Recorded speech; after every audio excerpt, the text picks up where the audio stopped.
Assalamualaikum, selamat pagi sahabat-sahabat SMK. Hari ini kita sambung lagi pada sesi soal jawab.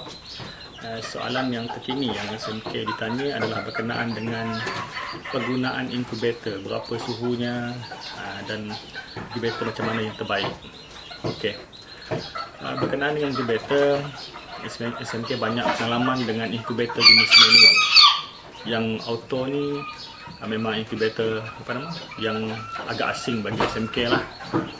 So apa yang SMK boleh kongsikan kepada peminat-peminat sama yang kata orang yang nak memelihara yang sama ni dan nak memastikan anak-anak ayam tu kira tak rugi telurnya, sebab kadang-kadang induk ayam sama ni, terutama sekali induk-induk muda, apabila dia bertelur, kadang-kadang dia bertelur selang-selang hari tu satu, yang satu lagi tu terutama sekali induk kali pertama atau kali kedua telur ni dia nak mengeram tu lambat.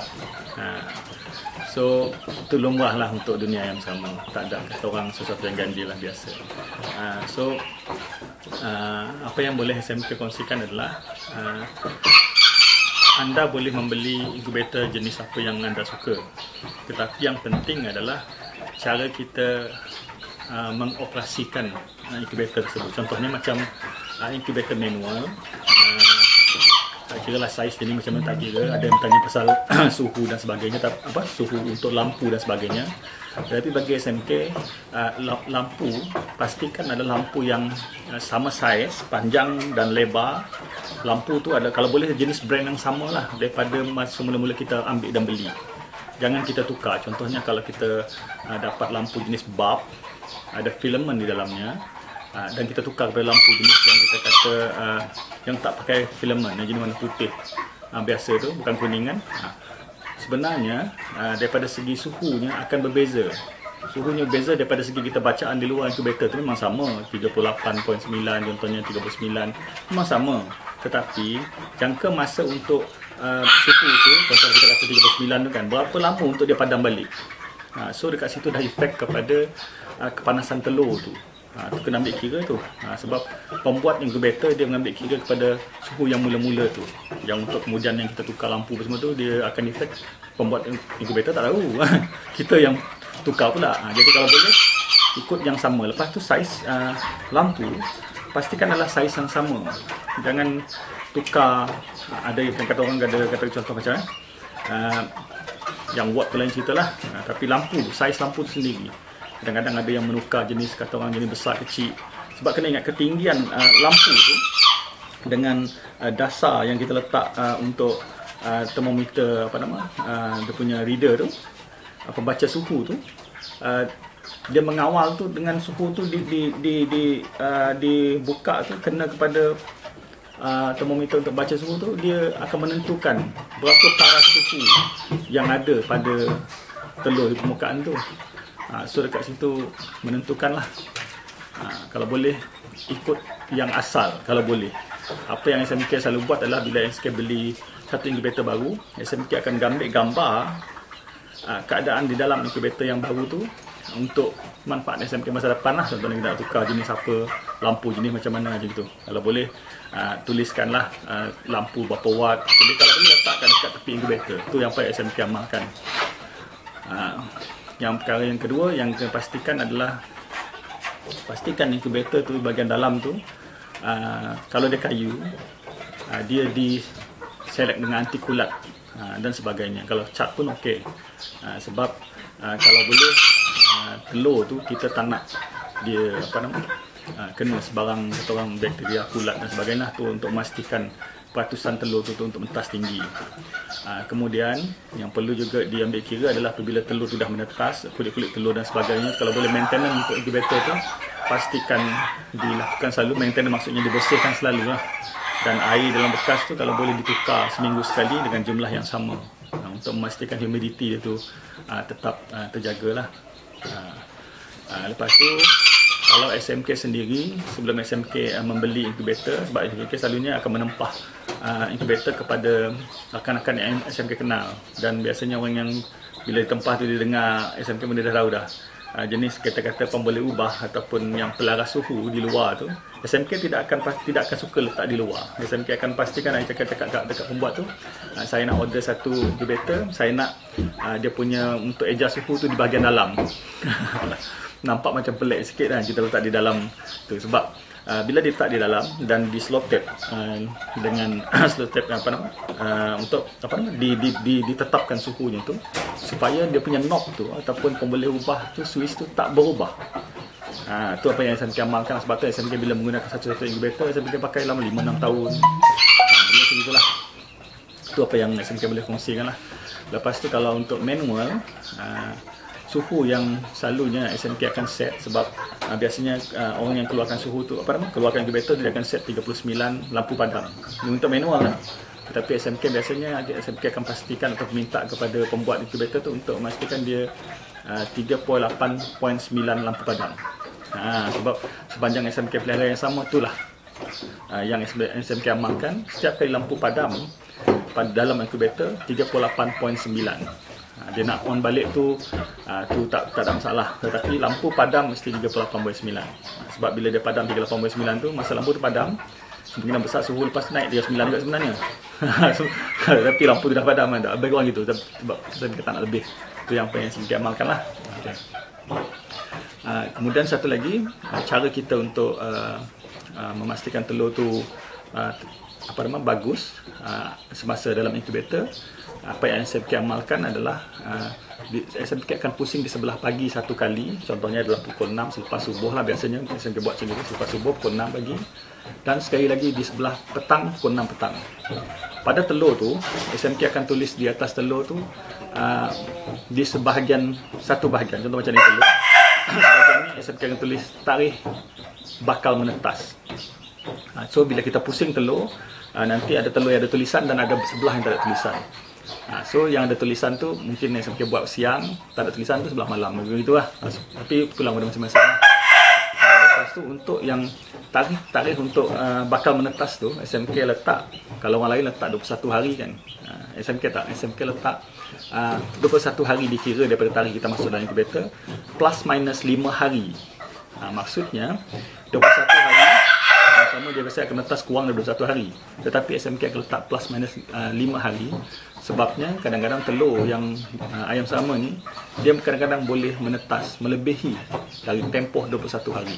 Jangan terkejut. Tapi kadang-kadang, bukannya kata orang mesti, tak, kadang-kadang. So ini apa yang SMK amalkan lah.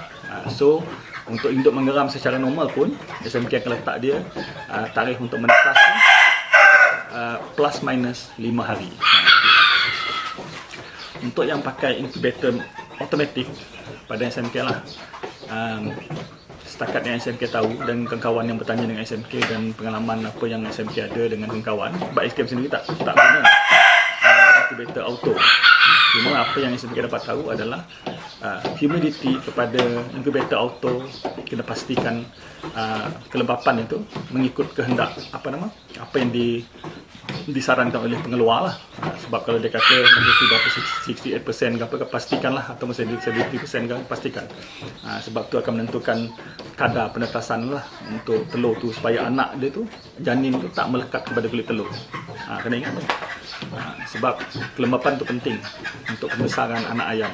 Lepas tu kalau satu lagi, kita pusing rotate telur tu, tujuannya adalah memastikan supaya pemanasannya tu kira serata lah, dan telur tak kulit ayam tu tak melekat kepada dalam telur. Dan tu satu, 2, 3 tadi tu untuk tips yang apa SMK pakai lah, untuk SMK guna untuk incubator SMK. So soalan-soalan yang tanya tadi tu lebih kurang macam apa yang SMK jawab tu lah, kehendaknya tu, dan SMK bagi kira pengalaman terus lah apa yang guna pakai Durban.